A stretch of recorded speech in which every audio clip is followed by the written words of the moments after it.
So, welcome to this episode of Sunday Style. I am Kendra Porter, style architect and owner of Honor Your Style. Today, I'm honored to have designer Kobi Halperin.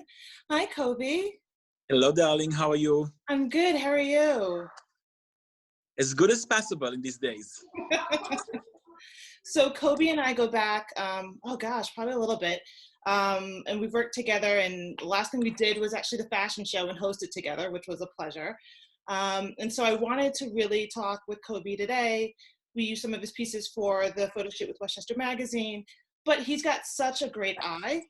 So for those of you who don't know, I'm just going to do a short bio on him. So his clothes are really for women who celebrate getting dressed every day. He is known for his unique designs and his love for details, deeply inspired by his Eastern European roots and heritage. Kobi's collection marked with tradition. Truly, I believe that the handcrafted touch and workmanship that embody his aesthetic is what will make you fall in love. So Kobi, tell us a little bit kind of where you come from, right? You were born in Israel, you worked in the industry here in the US, launched your label in 2015, became a member of the CFD in 2016, and just have beautiful, beautiful garments. Thank you. Yes, I think you said it all. I moved to New York 21 years ago after I graduated fashion in Israel. And I moved here. I worked for other company as Eli Tahari for 13 years and Kenneth Cole for 3 years. And basically 5 years ago, I started my own brand, which I'm very excited about. And you describe it in the best way. So I feel like it's definitely for a woman that's getting dressed every day and celebrating getting dressed every day. And, you know, I think that the idea of like starting my own brand in the point that I'm not as a young designer, I kind of like realized, first of all, it's a business.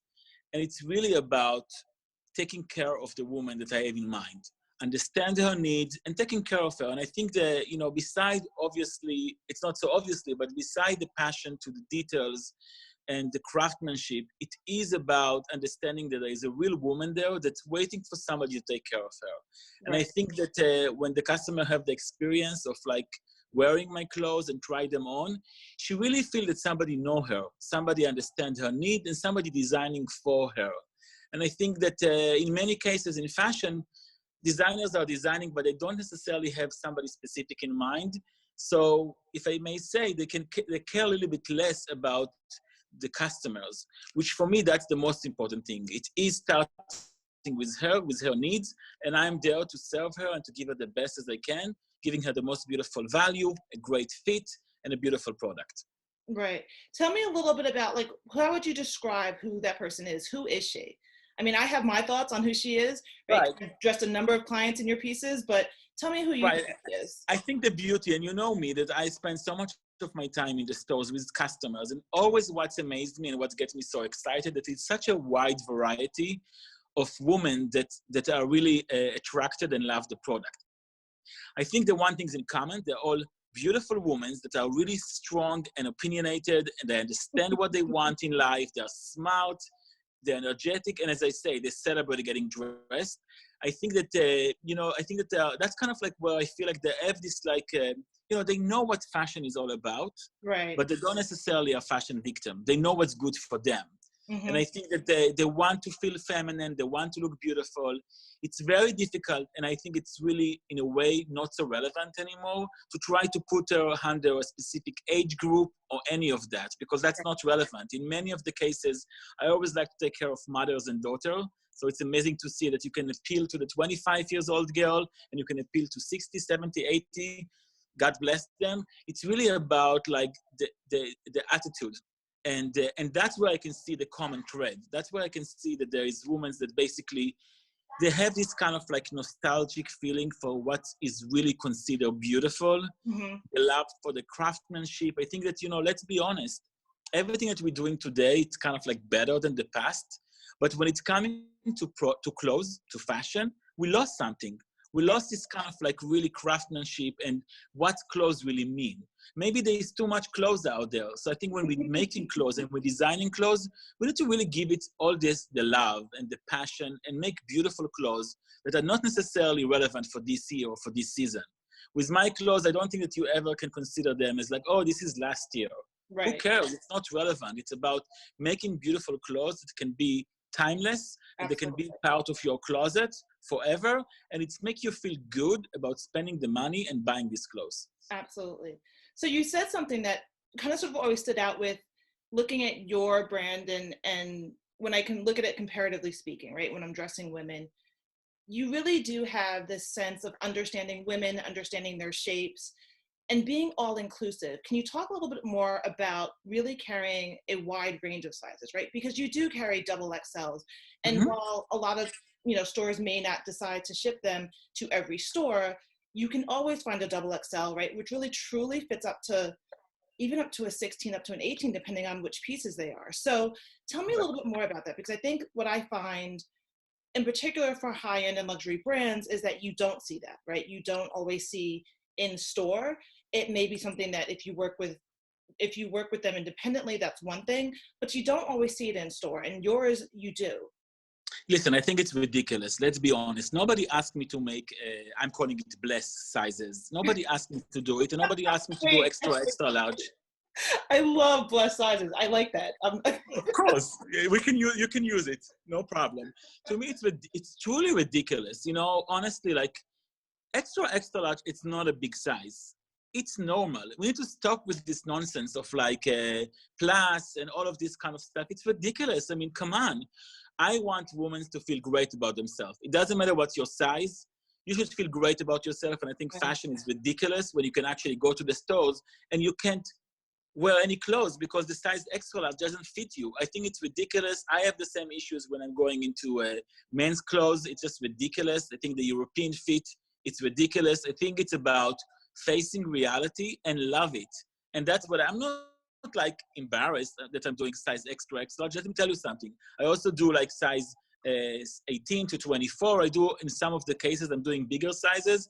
I wish it was easier to be able to build a business this way because I want to do it. I've never been asked to do it. I truly believe that my biggest joy when I'm in the stores and I'm dealing with customers that might be size 14, 16, 18, there's nothing that makes me more inspired and more happy by being able to dress them. They look at the mirror, they smile, and they love themselves. And I think this is kind of like what's really is inspiring me the most. Honestly, every model size 0 can look great with clothes. Who cares? Seriously. It's not real. This is not real. I want my women in every size to be able to. And you know what? When you go into the stores, and that's another thing that's really upsetting me, the woman's reacting the same way. She can be size 4 and she can be size 16 and still complain about her body. Okay? What I'm trying to do when I'm there with the customer, I just try to make them love themselves. Honestly, extra few pounds less, it's not going to make the difference. It's really about how you feel and it's about how the clothes fit you. And if I can bring the beauty and can make them feel good about themselves, the smile when I see in the mirror from them, it's priceless. It's bigger than anything else that anybody can give to me. Absolutely. It's the one thing where, people ask me a lot about, why do I style? Why do I do what I do? And for me, it is that love, right? It is to see women who put on pieces of clothing and they get in the mirror and they start dancing and spinning around in the mirror because they love the way they look. How you present yourself changes when you're in something that you love. And to see you and to see your wife, Sagit, when you're together and you're working together and you're dressing women, it's amazing. Like I can stand there and watch all day. I think we should start a reality show. So let's work on that. Okay. Listen, I'm all for it. I will listen. I'll be there. I will be there for you. So let's talk a little bit about the collection, right? So it's spring season, although nobody's really out and about at the moment, all things considered. But let's talk a little bit about kind of sort of where that comes from. I think a lot of your clothes have a story that they're telling. So if you wouldn't mind talking about kind of where you got the inspiration for this season. Sure. I love the way you asked the question, to be honest, because I keep saying it to everybody that I'm not in a business of making clothes. I'm in a business of telling a story. Mm-hmm. So I love this question and I'm happy to be able to share it with it because for me, it's always about starting with my own heritage and my own, I call it treasure box of my memories and my childhood. But in the same time, it's always about travel. So for this spring collection specifically, I had the pleasure of going to Jaipur, India, and I was extremely lucky to. Just 1 second, sorry. Can we start this again? Sure. Just need to open the door. Sorry. No, absolutely.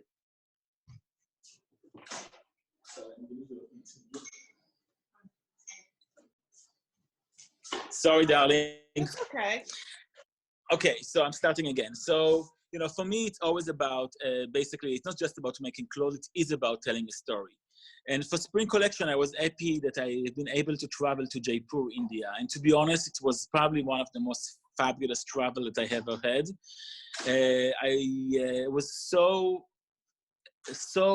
impressed and inspired by the culture, by the tradition, and basically, also I love, I feel like sometimes we like to take inspiration from other cultures, but we need to know how to do it with respect. Yeah. Like you should really dig in and understand the other cultures and respect it. And that's what I enjoy. I love it. I love mixing different culture, but it's always coming from the same passion of like really being excited and positive regarding learning the other cultures. So in Jaipur, I fell in love with Devi, that she was the wife of the Maharaja. And she was an amazing, beautiful woman. But the most important thing is that the people, the Indian people, admired her. And again, her mix of like the traditional Indian tradition, but mixed together with the more Western and the kind of like more British aspect was extremely exciting. Anyhow, I was going by stores. There's beautiful stores that they have an amazing collection of antique textiles.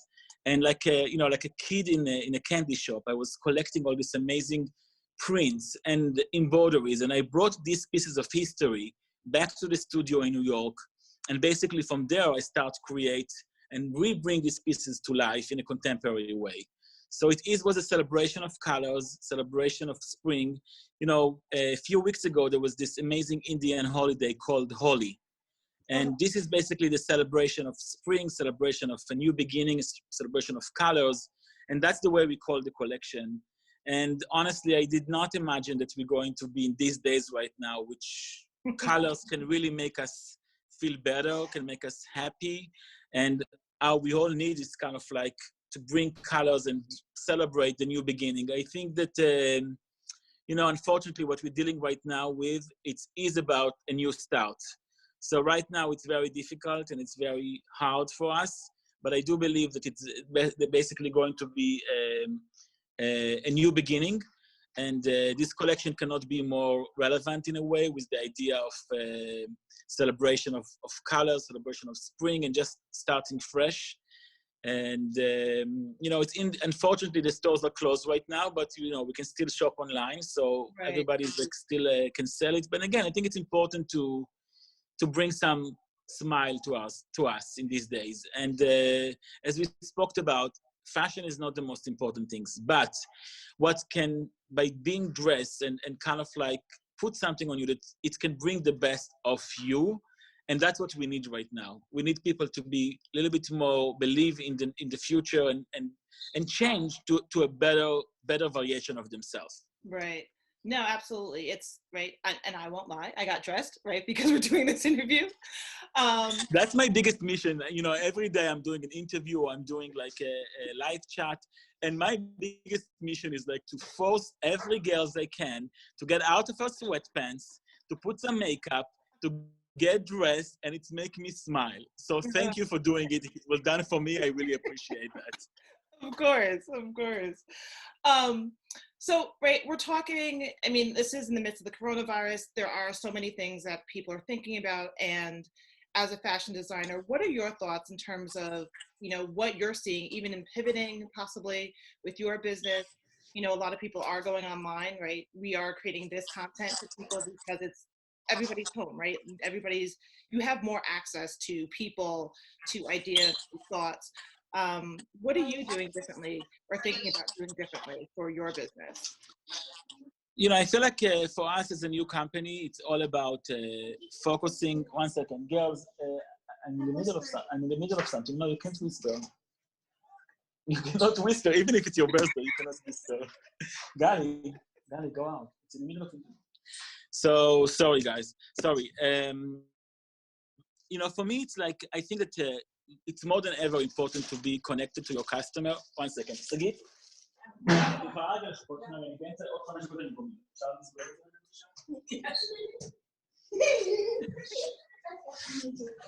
That's Sagit. Yes, we'll talk to her in the end. Hi. Remember our girls from White Plains? Hi, how are you? Okay, let's try to keep this one more formal before we get in the... Okay, so, for me, during this time, I think the most important thing is to be connected to people. And when I say people, no matter what, is, people in the stores, Sagit and I, it's really important for us to call them, even if they're not in the stores right now, just to touch them, to talk to them about how they're feeling, how they're dealing with this situation. The same thing with our customers. I always taking things in a very personal way. So, we have these friends and family, we're calling them, all over the country, which every time when we go into the stores, we're touching them. Again, touching in these days right now doesn't sound good because it's very physical, but it's touching their hearts. And that's the one thing that nobody can stop us to do. Even the coronavirus cannot stop us from touching people in their heart. So for me, it's more about what we're doing right now is we're keeping this momentum. We keep this connection more than ever. It is important. The fact that I cannot be in the stores right now, I can still contact with people through social media, through any of the things that we have right now. And I think that's the beauty in technology right now, that there's an aspect of truth and connection and not abusing it, the opposite. Take advantage of it and be connected to your people that you really care about them in a different way. So I'm excited about that. And listen, we definitely need to figure out our direct to consumer. So we're definitely focusing on that.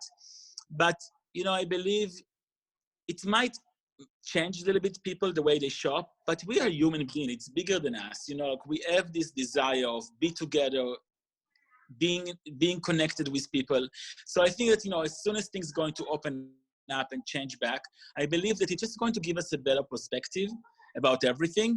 Right. But we're going to stay who we are as human beings, and we're going to have the same desires and we always do. And I think you brought up a really good point, right? So for you, everything is from a retailer perspective, right? Like you can see things online, but I can't go to Kobi Halperin at the moment and just say, oh, I want this piece. And so looking at it from a business perspective, there's that opportunity there for you to look at, how do we kind of sort of change and pivot? And a lot of people are shopping online across the board anyway. But being able to have access again to you when you come into the stores is very different. It's that experience that people love. And I think it's one of the things that I appreciate so much about you is that you are so accessible to your I thought it was only about my blue eyes. It's the blue eyes and the accent. That's really what it is. Okay, got it. Yes, you're right. The accent making it. It's the combination. Absolutely. But I think it's back to your point. I think that, for me, what I'm trying to do in these days, because I started this whole quarantine a little bit earlier because I also have been in Paris Fashion Week, so I started it earlier. And basically, for me, it's more about I still believe that the connection to the customer that you experiment with us in the stores, even can happen online or through our social media. And I do that. I do it with our customer. I do it with people that I care about.